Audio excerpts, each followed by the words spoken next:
Hello my dear student, स्वागत है आप सभी का आपके अपने चैनल चंचल कोचिंग टूरीगंज में। आज मैंने खुले में वीडियो बनाने का डिसीजन लिया और आप लोग कमेंट ज़रूर करें वीडियो कैसा बन रहा है। ठीक है, तो चलिए क्लास 10 संस्कृत पाठ 11 व्याघ्रपथिक कथा से लिया गया है। पहला प्रश्न है, व्याघ्रपथिक कथा के रचनाकार कौन है? तो जैसा कि मैंने कहा था कि संस्कृत का जो क्वेश्चन है वो अधिकांशतः जो है वो हिंदी में ही पूछे जाएंगे, इसलिए मैं जितना भी ऑब्जेक्टिव बना रहा हूँ सब हिंदी में ही बना रहा हूँ।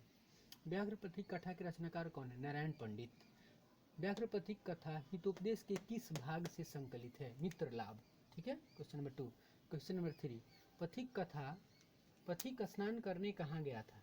पथिक जो है स्नान करने के लिए कहाँ गया? तो तालाब में। दान किसे देना चाहिए? दरिद्र को। ठीक है, अहम महापंके पतितोसी, यह किसने कहा? अहम अर्थात मैं महापंक बहुत कीचड़ में पतित गिर गया हूँ, यह बात किसने कहा? पथिक ने। ठीक है, बुढ़े बाघ के हाथ में क्या थी? सोने का कंगन। ऐसा 2 प्रश्न आएगा तो ऑप्शन के अनुसार आपको मारना है। बुढ़े बाघ के हाथ में कंगन भी था और कुश भी था। ठीक ना, तो जैसा ऑप्शन रहेगा वैसा मारना है। और ये भी प्रश्न होगा कि बाघ कैसा था? तो बाघ बूढ़ा था। ठीक है, व्याघ्रपथिक कथा किस ग्रंथ से उद्धृत है? लिया गया है हितोपदेश से। और ये भी आएगा कि हितोपदेश कैसा ग्रंथ है? तो हितोपदेश जो है बाल ग्रंथ है। ठीक ना, बाल ग्रंथ। दुराचारी को आसित, दुराचारी कैसा है? दुराचारी को आसित, दुराचारी कौन है? तो व्याघ्र, व्याघ्र मीन्स बाघ। ठीक है, इदम स्वर्णम कंगनम गृहताम, यह किसने कहा? यह सोने का कंगन लो और जाओ, यह किसने कहा? तो बाघ ने।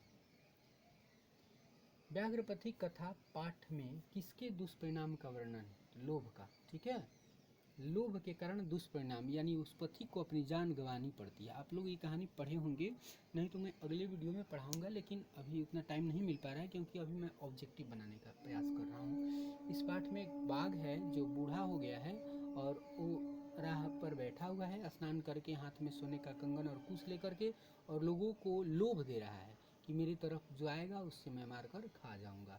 अनेक प्रकार की बातें भी कह रहा है। ठीक ना, अगला प्रश्न है, बाघ के हाथ में क्या थी? देखिए कुश यहाँ पर आ गया है। ठीक है, अगला, किसके बिना ज्ञान भार के समान है या भार है? तो क्रिया के बिना। ये बिल्कुल सत्य है, क्योंकि किताब से जो हमने ज्ञान लिया है उसका यदि हम उपयोग नहीं करते हैं तो वो हमारे लिए सिर पर बोझ के समान है और कुछ भी नहीं, इसलिए उसी को एजुकेटेड फुल कहते हैं। ठीक ना, तो जो किताबों से हमने पढ़ा है उसको अपने जीवन में लाएं, उपयोग करें, वह तो वो विद्वान कहलाएगा। किसके बिना ज्ञान? तो क्रिया के बिना।